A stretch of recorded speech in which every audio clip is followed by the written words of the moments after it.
Hello, this is Mike Burek, your host and producer of Krynytsia, The Well, a podcast series about topics of interest to Ukrainians around the world. Today is Thursday, October 23rd, 2025. This episode of Krynytsia is produced for The Ukrainian Weekly, a newspaper published in English for the global Ukrainian community since 1933. Our guest today is George Kent, a former U.S. ambassador to Estonia and a fundraiser for Ukraine. Welcome, George. How are you? Doing well. Thank you for inviting me. And thank you for joining us today. To start off with, I'd like to get some information about your educational and professional background. Well, I studied Russian history and literature, as the program was called at Harvard in the late 1980s. And one of my fellow students in the program was Chrystia Freeland, a well-known Ukrainian Canadian who later became foreign minister and now is finance minister. Actually, different. She's had multiple ministerial portfolios. So I studied Russian history and literature at Harvard. I received my master's at Johns Hopkins School for International Studies and joined the Foreign Service 33 years ago in 1992. So that leads into my second question. When and why did you first become interested in Ukraine? Well, even though the program was called Russian History and Literature at Harvard, it really was studies of the Slavic cultures. And putting aside the name of the program, I think this has been one of the challenges for at least a generation longer of the Russocentric approach to studying the region. Obviously, with Crestia as one of my seminar mates, there were different perspectives as we discussed history and literature in the region. And when it came time for me to look for onward assignments in the Foreign Service, I started in Uzbekistan, then served in Poland, and then went to Thailand. My wife and I, my wife is an ethnic Crimean Tatar that we met in Tashkent, decided that a tour in Ukraine would be an excellent next step. And so we arrived in Kyiv in 2004 in August, several months before the Orange Revolution. And so that really cemented a stretch of my professional career that focused on really two countries, Thailand in Asia and Ukraine in Europe. So, why did you decide to do a cross country cycling fundraising effort to support Ukraine in its effort to repel the Russian invasion? I had always wanted to cycle across the United States. There is a path called the Trans-America Bike Trail that was established in 1976 to celebrate the 200th anniversary of the U.S. Started out being branded as Bike Centennial. And it starts in Astoria, Oregon, and ends in Virginia. Traditionally at the Yorktown battlefield where the Revolutionary War ended, but increasingly many people do what we ended up doing, which is ending it in Washington, D.C.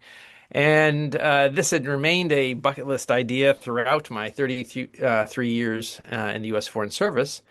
And then when I was fired in the first hour of the Trump administration and then retired, the opportunity presented itself to um, make good on that dream. But I didn't just want to cycle around the United States. One of the other ideas I had in my what would I do when I retired from U.S. service at this moment, there are so many needs to help Ukraine. We decided to combine the cross-country bike trip, the 50th year of people cycling across America, with helping Ukraine. And then the issue was with whom should we affiliate? How should we link this trip to helping Ukraine? And because I had been ambassador to Estonia, an Estonian-centric network known as the North Atlantic Fellow Organization, or NAFO for short, proved to be the perfect partner. NAFO activists, the majority of whom are a plurality, are in the United States. There are about 50,000 people who self-affiliate. Really do two things. They fight Russian disinformation online, particularly on Twitter, but other platforms, fighting disinformation with truth and shit posting, to use a term of art, against Russian propaganda. And then they also raise money for Ukrainian frontline units as part of the wide crowdsourcing effort, which has kept many Ukrainian units and efforts going, not using government funding, but private crowdsourcing. So this was a perfect fit. And so that's what we did. We cycled across America, 4,400 plus miles. We talked to people almost everywhere we went, and we raised funds for a good cause. And so, specifically, what role does NAFO play in your fundraising effort? Well, they, as I said, it's a loose network with multiple initiatives going on at any time. There is a website that details all the various fundraising efforts. The primary item which they raise and purchase and deliver to Ukraine are specially outfitted vehicles, mainly, but not exclusively, modified pickup trucks with anti-mud tires, anti-drone jamming devices, as well as night vision equipment. And they may probably in this next month hit 800 vehicles given to Ukraine frontline units. They have outreach and make arrangements with individual battalions. So there's not a central clearinghouse through the general staff of the Ukrainian government. The organization works directly with the units to make sure that what they're giving is what the units need. They also provide specialized drones and other equipment. But I think the signature donation is the vehicle, and every month there's a convoy that leaves Estonia and ends up in Ukraine, delivering these vehicles to the Ukrainian units. Please describe your fundraising effort. Did your family participate in it as well? And if so, what did they think about it? Well, my wife and my son were an integral part of our team. My son and I did the full cycling experience. My wife was our sag wagon, the support, but she also cycled every day. So she combined pushing the vehicle forward and then cycling back and joining us for parts of each day. And so that was sort of the core. And then we had people join us along the way, three people starting in the Pacific Northwest for the first stretch in Oregon, another group in Colorado, and then we had two friends who joined us at the end in Virginia. My son was the bike technician and our social media correspondent. That's what you need a 25-year-old. He put together at least two Instagram, Facebook videos every day, compilation of where we'd been, what we'd seen, as well as advocacy messages and some humorous spots. And the fundraising effort, NAFO has a 501c3 a nonprofit set up and a website, and people can go online and make donations there, including tax-deductible donations. And so we had a QR code that we plastered on our side of our car, and when people would ask, we'd show them the QR code if they wanted to donate. Others just wanted, hearing the story, just pulled cash out of their pockets and handed it to my wife, and then she would go online and make the donation with a notation of, usually first name and town where people had made the donation. So it was a family effort, and I think, as I mentioned, my wife is Crimean Tatar, so she identifies as a Crimean Tatar Ukrainian American.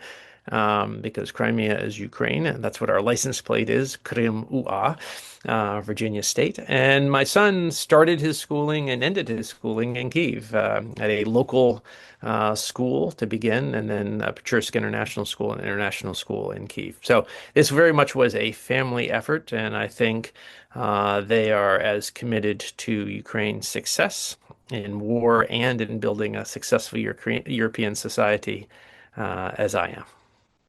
Overall, what has been the response of Americans as you cycled across the country? Was there any place where people were not at all aware of Ukraine and the Russian invasion and not especially interested in supporting the country? In general, and the US is a big country, and we were on the road cycling for 79 days. In general, the response was overwhelmingly positive. As I mentioned before, when people heard the story, dozens and dozens of people were touched and just pulled money out of their pockets and gave it to us, or promised to go online. It was heartening to here in a variety of places how people were indeed following what was going on in Ukraine. In by and large, were sympathetic and supportive of Ukraine. There was an interesting, I would say, pause in that general attitude when we hit the Colorado-Kansas border.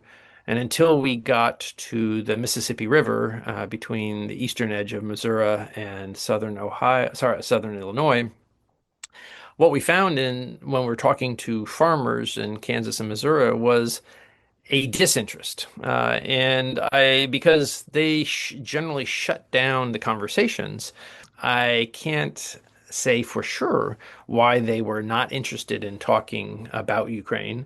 On the one hand, it's very tough to be a farmer at this point, this moment. With the Trump tariffs, the Chinese are not buying some of the core crops, and bankruptcies are soaring. It could have been they were just focused on their own challenges and issues. On the other hand, in talking to some other Kansans, just refusing to engage or shutting down is a polite way of avoiding potential verbal confrontation over an issue on which they disagreed. But it was remarkable that in this stretch that was almost 20 days between the two states, there just was this overall disinterest. There was one farmer, his name was George, in eastern Kansas. He was actually from Missouri, but he was attending a family reunion with his wife, and he was elderly, probably in his 70s. And he mentioned how upset he was when he saw the pictures of the Russians stealing combines in southern Ukraine and then later stealing the grain and selling it. And he says, as a farmer, I was outraged. And that was actually the reaction that we were expecting when we started hitting farm country, because it would have matched what we'd heard elsewhere in the US, but with a farm twist. But that conversation was notable because it was the only such reaction among dozens of interactions with farmers. So that was the sort of outlier. And then we crossed the Mississippi River. And then as we engaged people, Southern Illinois, Kentucky, and Virginia, we were back to people being interested, engaged, and supportive of Ukraine. George, what has been the most challenging aspect of this project? And do you plan any new Ukraine fundraising efforts in the near future? Well, I think the fundraising part of it in the end was easy because we plugged into this pre-existing effort, the NAFO run fundraising. There was a website, there was a 501(c)(3) already set up. They set up, and there are probably at least a dozen active campaigns that NAFO coordinates in various countries. And also within the United States, they had a California versus Texas fundraiser going on at the same time. So the mechanic was the easy part, and we raised in the end over $100,000, fully funding 4 vehicles, with the remainder going to the central NAFO fund to be contributed to another vehicle. Um, so I think the most challenging part for us was logistics. We did have the general route that was set in 1976. We had digital maps purchased from the NGO that set the route 50 years ago, and includes a lot of information. But we also took some extensive detours. So I think planning for 79 days on the road, making sure we had the supplies, booking campsites and motels was the most challenging aspect.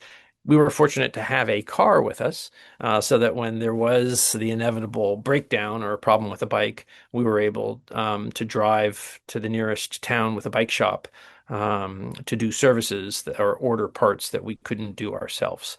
So I think logistics when you're traveling 4,400 miles over 79 days ultimately is the real challenging part. We were fortunate not to have accidents and we stayed healthy. And I think the next steps, besides helping to deliver the vehicles to Ukraine in the near future, I'll be looking for opportunities, but don't have any specific project yet in mind. George, we're just about out of time, but I do want to ask you a final question. What do you think the US and everyday Americans should be doing now to help Ukraine? Well, I think you divide it well. I'll start with everyday Americans. I mean, there's so much that every person can do to help Ukraine. They can engage and lobby their elected representatives, senators and representatives, congressmen, to support Ukraine. And there are many people in Congress who are supportive, both Republicans and Democrats. I would say that until now, some of the Republican members have been very deferential to the Trump administration in ways that have sort of slowed down U.S. support. So I think being vocal and letting representatives know how much Ukraine's success in war and in peace and reforming institutions is critical to U.S. interest is very important. So reaching out, fighting disinformation is important. There's a lot of misinformation out there, and individuals can fight falsehoods with truth. And I think that is something that each person who has a social media account can do. Contributing to a variety of causes. I think there is so many needs in Ukraine that there are many ways for people to contribute. Some people want to stay strictly in the humanitarian area, and that's important because there are millions of internally displaced Ukrainians in Ukraine as well as refugees outside Ukraine. But there are also needs with the units, and so NAFO and others help with non-lethal military supplies. And obviously, ultimately, generally, the lethal supplies are what governments have been able to support and should do more. The US as a country should have taken much more firm measures. President Trump's administration this week announced oil sanctions against Rosneft and Lukoil, Russia's two big oil companies. That should have been done years ago. There's a 28-day waiting period before they really kick in. So what's given can always be pulled back. But that is a good step, but insufficient step. We need to lower the what's known as the oil price cap that limits the revenues that Russia can receive from selling its oil. We need to do additional sanctions on Russian companies and those that trade with Russia. And I would say most critically in 2025, the US should resume our previous stance of providing significant assistance to Ukraine. The current administration, the Trump administration, has zeroed out, cut out US assistance to Ukraine. What we have said we will allow is for European countries to buy US weapons systems to give to Ukraine. But contracts take a long time to fulfill coming off the assembly line. Anything the Europeans sign a contract for now won't be given to Ukraine until next year. And this is a critical period of time for Ukraine to defend itself and defend democracy against Russian aggression. And so we need to be putting all the pressure we can on Russia to return Ukrainian children, the 20,000 Ukrainian kids that were stolen, to stop its murderous war of occupation and aggression, and to support Ukraine, giving what Ukraine needs to succeed on the battlefield, and then ultimately meet the standards to join the European Union to really cement its place as a modern society as part of the Western community. George, thank you so much for joining us on Krynicia today. Thank you very much for the invitation. Дякую. Proszę дуже. I have been speaking with George Kent, former U.S. ambassador to Estonia and a fundraiser for Ukraine. This episode of Krynicia is produced for The Ukrainian Weekly, a newspaper published in English for the global Ukrainian community since 1933. And I am the host and producer of Krynicia.